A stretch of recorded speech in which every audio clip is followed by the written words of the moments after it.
Senhor é o meu pastor. O que me falta não me faz falta.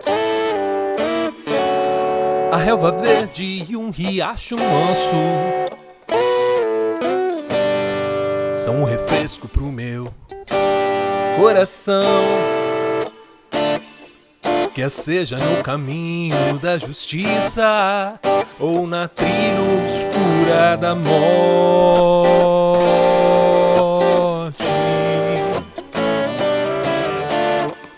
eu jamais me renderei ao medo.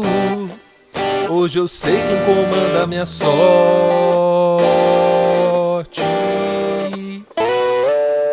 porque o Senhor é o meu pastor.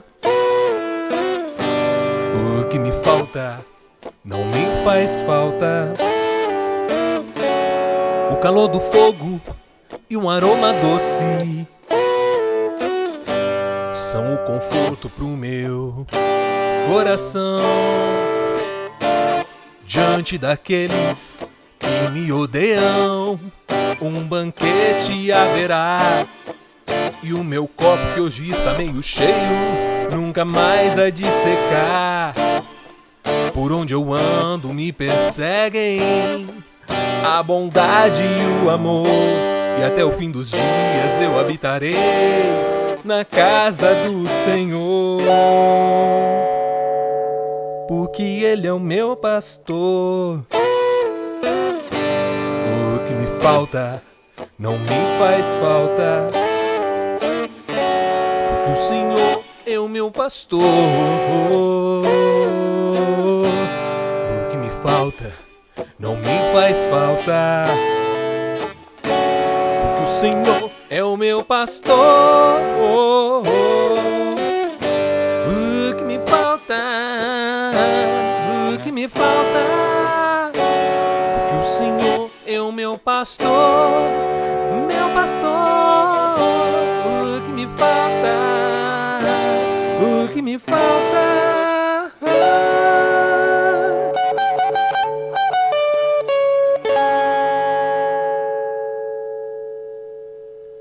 Senhor Jesus, nós confiamos no Teu cuidado, nós confiamos que temos um pastor que zela por nós, nós confiamos, Senhor, no Teu amor manifesto em nosso favor. Então nós depositamos diante de Ti, Senhor, as nossas vidas, crendo nesse amor, confiando nesse amor, com coragem e fé. Guia-nos nesse caminho, Senhor, é o que nós te pedimos essa noite, no nome de Jesus. Amém. Bom, bora lá. Bora lá, vamos recapitular então. Na semana passada a gente estava falando da história de Hadassa, Esther, e a gente chegou num ponto em que Mordecai era oficial ali no palácio e ele era judeu, ao passo que existia um governador, né, o mais importante do rei Xerxes, que era Amã, e que era amalequita. Esses dois povos, judeus e amalequitas, eram inimigos mortais. Mordecai provocou a ira do governador Amã, não cumprimentando com o respeito que o rei tinha ordenado, que todos deveriam se curvar quando ele passasse. Diferente do que ele tinha instruído a sua filha Hadassa, Mordecai deu com a língua nos dentes e contou para os seus colegas que ele era judeu. E todo mundo sabia que Amã era amalequita. Então, como forma de atacar Mordecai, Amã propôs ao rei Xerxes um decreto autorizando o extermínio dos judeus. Isso aconteceria num dia específico, dali mais ou menos, um pouco menos de um ano. Mordecai então se arrependeu de ter provocado Amã a ira e pediu que sua filha, a rainha Hadassa, Esther, falasse com o rei Xerxes. Fazia um mês que a rainha não entrava na presença, não era chamada à presença do rei Xerxes. Então ela teve muito medo.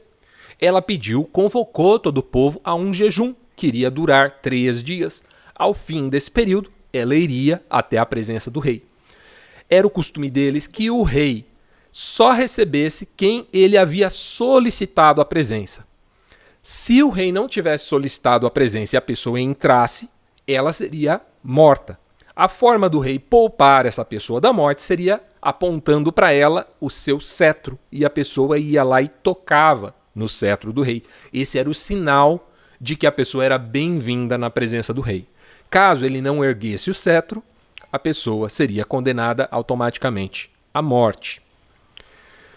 Ester 5, os versículos de 1 a 3, contam de quando Hadassa entrou na presença do rei Xerxes.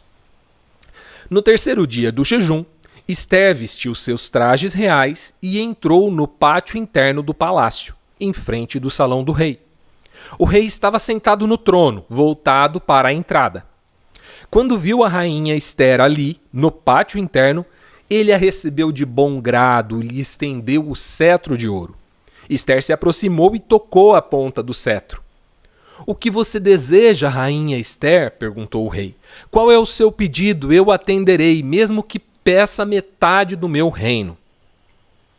O rei não só estendeu o cetro para ela, e com alegria recebeu aquela visita inesperada, mas também ofereceu a ela metade do seu reino. Ele colocou ela ele a colocou num status de semelhança a ele quando ele faz isso, certo? Diferente de como ele tinha agido com Vasti lá atrás, como se ela fosse um objeto que ele exibia para os seus amigos, ele coloca a proposta para Ester de que ele estaria disposto a dividir o posto, dividir o reino com ela, porque afinal, se a Ester, Hadassa, recebesse metade do reino, o rei Xerxes ficaria só com a outra metade. Ele não seria rei mais sobre tudo, mas ele estava disposto, inclusive, a abrir mão de metade do seu reino por amor a ela. Mas acontece que o pedido de Hadassa era muito mais singelo e muito mais significativo também. Ela queria que o rei e Amã, lembra? O inimigo mortal dos judeus lá, comparecessem a um banquete que ela havia preparado. Xerxes manda então chamar Amã rápido. Essa história começou com um banquete, vocês se lembram? Era a convocação agressiva de Xerxes pedindo que a rainha Vasti viesse para ser exibida. E agora, mais uma vez aquela história do espelho, né? Eu falei lá no início que essa história é cheia de espelhos. Acontece uma coisa, depois acontece de outra forma lá na frente. Esse é um exemplo desses. Lá, uma convocação hostil, violenta, agressiva de Xerxes para a rainha Vasti. Agora, um convite cordial, doce, da rainha Hadassa ao mesmo Xerxes, e ao invés de exibi-lo para um monte de convidados, ela só queria mais um convidado, Amã. Isso me lembra muito o Salmo 23, sabe? Que eu acabei de cantar, que diz: "Preparas uma mesa perante mim na presença dos meus adversários." Era isso que a rainha Ester estava propondo ao rei Xerxes. Então, acontece que a rainha não comia há 3 dias, né? Ela provavelmente estava com bastante fome. E convoca esse banquete, então, só apenas ela, o rei e Amã. Eles compareceram.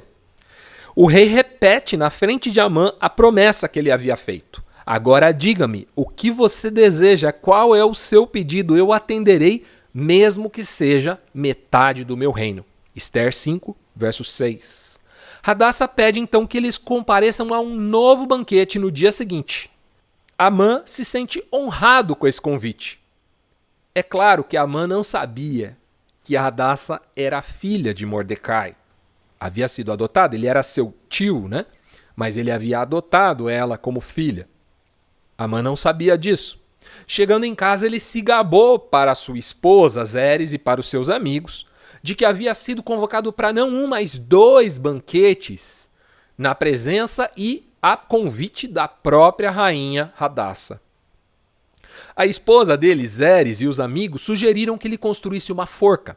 Afinal, ele estava com moral com o rei e com a rainha. Ele deveria construir uma forca de 20 metros. E assim que possível, iria pedir autorização do rei Xerxes para enforcar nessa forca de 20 metros o judeu Mordecai. Então, Amã gostou da ideia e mandou construir a forca.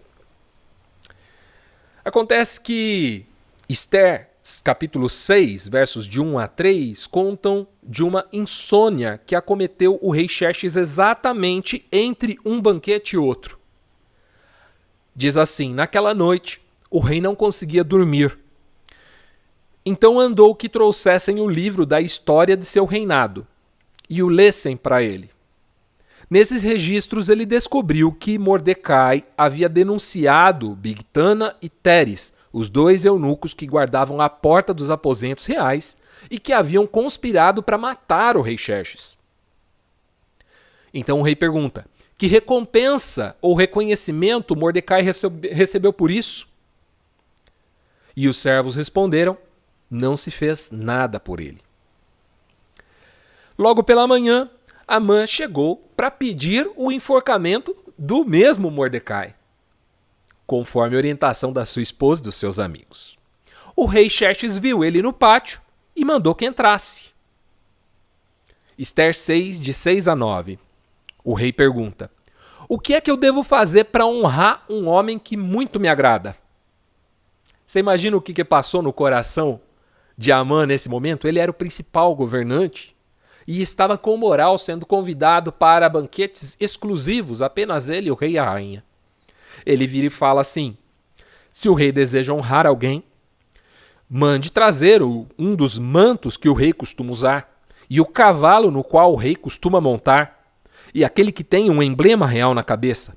Ordene que o manto e o cavalo sejam entregues a um dos mais nobres oficiais do rei, e que ele ponha o manto sobre o homem que o rei deseja honrar, e que conduza pela praça da cidade sobre o cavalo do rei, e mande que o oficial proclame em alta voz: assim o rei faz a quem o rei deseja honrar. Xerxes gostou da ideia. Então ele ordenou que Amã fizesse exatamente isso a Mordecai, aquele que ele pretendia pedir o enforcamento. O governador obedeceu à ordem do rei. Vestiu Mordecai, colocou sobre o cavalo real, foi como um arauto anunciando pelas ruas: assim o rei faz a quem ele deseja honrar. Depois disso, Amã chegou em casa humilhado e furioso. Ele deve ter pensado: construir essa forca para nada. Esther 6,13 diz assim: quando Amã contou a Zeres, sua esposa, e a todos seus amigos o que havia acontecido, seus conselheiros e sua esposa disseram: visto que Mordecai, diante de quem você foi humilhado, é judeu de nascimento, seus planos contra ele jamais serão bem-sucedidos. Você ficará arruinado se continuar a se opor a ele. Os servos do palácio chegaram rapidamente, ele não teve nem tempo de responder a sua esposa e seus amigos. Os servos do palácio chegaram rapidamente para levá-lo para o segundo banquete. Vocês se lembram que na primeira parte dessa história também haviam dois banquetes. Um banquete era o banquete do rei Xerxes, outro banquete era o banquete da rainha Vasti. E o rei Xerxes queria que a rainha Vasti saísse do seu banquete para comparecer ao banquete dele, onde ele iria exibi-la para os seus convidados. Aqui também há dois banquetes, mas ambos convocados pela própria rainha Esther, ou Hadassa.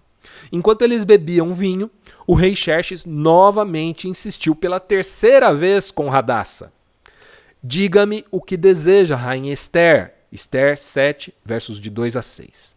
Qual é o seu pedido? Eu atenderei mesmo que peça metade do meu reino. Na literatura judaica, quando uma informação é repetida 3 vezes, ela tem um peso de verdade absoluta. Ela tem um peso profético, uma ênfase muito forte. Então, quando o autor cita que o rei Xerxes ofereceu 3 vezes metade do seu reino à rainha Esther, isso significa que isso não era uma figura de linguagem ou uma ideia, abstrata ou uma forma dele exaltar a beleza dela e o quanto ele a amava. Não, ele estava de fato disposto a oferecer metade do seu reino a Esther. A rainha Esther respondeu: se conto com o favor do rei, e se lhe parecer bem atender a meu pedido, poupe a minha vida e a do meu povo. Pois eu e meu povo fomos vendidos para sermos destruídos, mortos e aniquilados. Se fosse apenas o caso de termos sido vendidos como escravos, eu teria permanecido calada, pois não teria cabimento perturbar o rei com um assunto de tão pouca importância. O rei pergunta: quem faria uma coisa dessas? Onde está o homem que teria uma audácia de fazer isso? E Esther respondeu: nosso inimigo e adversário é Amã, esse homem perverso. Amã ficou apavorado diante do rei e da rainha. Você imagina o pânico de Amã ao descobrir que a própria rainha era judia, do povo que ele havia condenado ao extermínio dali a 1 ano. Esther 7, de 7 a 10. Furioso, o rei se levantou e saiu para o jardim do palácio. Amã, porém, ficou ali, implorando por sua vida a rainha Esther, pois sabia que o rei certamente o condenaria à morte. Em desespero, atirou-se sobre o sofá onde a rainha Esther estava reclinada. E nesse exato momento o rei voltou do jardim do palácio. O rei exclamou: e ele ainda se atreve até a violentar a rainha aqui no palácio, diante de meus próprios olhos. E assim que o rei falou, seus servos cobriram o rosto de Amã. Arbona, um dos eunucos do rei, disse: Amã construiu uma forca de mais de 20 metros no pátio da casa dele e pretendia usá-la para enforcar Mardoqueu, o homem que salvou o rei de ser assassinado. Dá pra ver que esses servos aqui eram bem fofoqueiros, né? Eles gostavam de botar pimenta na história para piorar a situação das pessoas, né? E foi isso que eles fizeram com Amã aqui. O rei falou imediatamente: usem-na para enforcar Amã.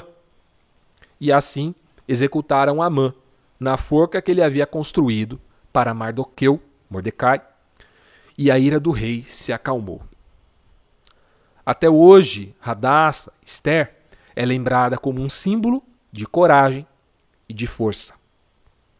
Concluindo, recentemente a gente leu aqui Mateus 10, em especial 16 a 20, né? A gente leu toda a extensão do capítulo para falar sobre o envio, mas esse trecho dos versos 16 até o verso 20 coincidem muito com a mensagem que a gente tem hoje aqui da história de Hadassah. Diz assim: ouçam, eu os envio como ovelhas no meio de lobos. Portanto, sejam espertos como serpentes e simples como pombas. Tenham cuidado, pois vocês serão entregues aos tribunais e chicoteados nas sinagogas. Por minha causa serão julgados diante de governantes e reis. Mas essa será a oportunidade de falar a meu respeito a eles e aos gentios. Quando forem presos, não se preocupem com o modo como responderão e nem como o que dirão. Naquele momento, as palavras certas lhes serão concedidas, pois não serão vocês quem falará, mas o Espírito de meu Pai falará por meio de vocês. Eu não tenho dúvida que foi isso que aconteceu com Esther. A sabedoria que ela teve de como conduzir essa história. Hadassah foi prudente como a serpente, foi esperta. Criou um suspense no coração do rei e do próprio Amã com os seus 2 banquetes. Ela também foi discreta, ao ponto de Amã nem saber que Mordecai era pai dela, muito menos que ela era judia. Coragem, senso de justiça e total confiança na provisão divina são as principais lições que a Hadassah, Esther, nos dá, de modo totalmente coerente com a instrução de Jesus em Mateus 10.